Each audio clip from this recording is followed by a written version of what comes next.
ಕೊಪ್ಪಳದಲ್ಲಿ ಕರ್ನಾಟಕ ಕಾಂಗ್ರೆಸ್ ವಿರುದ್ಧ ಬಿಜೆಪಿಯ ಹೋರಾಟ ಮುಂದುವರೆದಿದೆ. ಕೊಪ್ಪಳದಲ್ಲೂ ಕೂಡ ಕರ್ನಾಟಕ ಕಾಂಗ್ರೆಸ್ ನಡೆಯನ್ನು ವಿರೋಧಿಸಲಾಗಿದೆ. ಮೂಡಾ ಹಗರಣಕ್ಕೆ ಸಂಬಂಧಪಟ್ಟಂತೆ ಸಿಎಂ ಸಿದ್ದರಾಮಯ್ಯನವರು ಈ ಹಗರಣದಲ್ಲಿ ಭಾಗಿಯಾಗಿದ್ದಾರೆ. ನೈತಿಕ ಹೊಣೆ ಹೊತ್ತು ರಾಜೀನಾಮೆಯನ್ನ ಕೊಡಬೇಕು, ಕಾಂಗ್ರೆಸ್ ಸರ್ಕಾರಕ್ಕೆ ಧಿಕ್ಕಾರ ಧಿಕ್ಕಾರ ಅನ್ನುವಂತ ಘೋಷಣೆಗಳನ್ನ ಇಟ್ಟುಕೊಂಡು ಹೋರಾಟವನ್ನ ಮಾಡಲಾಗಿದೆ.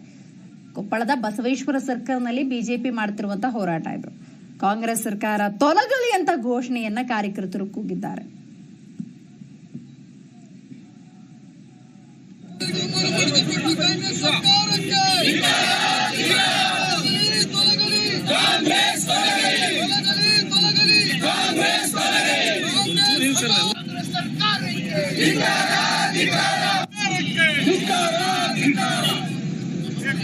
ಸಿದ್ದರಾಮಯ್ಯ ರಾಜೀನಾಮೆ ಕೊಡಲೇಬೇಕು.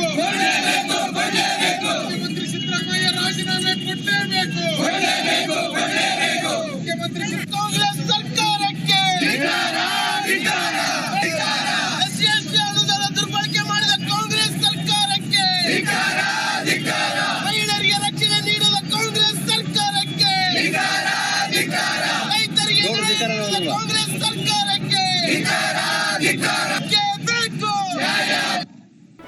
ಜಿ ಕನ್ನಡ ನ್ಯೂಸ್ ಈಗ ನಿಮ್ಮ ಮನೆಯಲ್ಲೇ ನೋಡಿ. ಎಲ್ಲ ಕೇಬಲ್ಗಳಲ್ಲಿ ಈಗ ಲಭ್ಯ. Sun Direct 292, Jio TV 1334, U digital 162, city cable 51, GTPL 17, Abhishek cables 821, Rockline telecommunication 51, Shri Basaveshwara number 60, Vinayaka digital number 53, in digital number 896ರಲ್ಲಿ.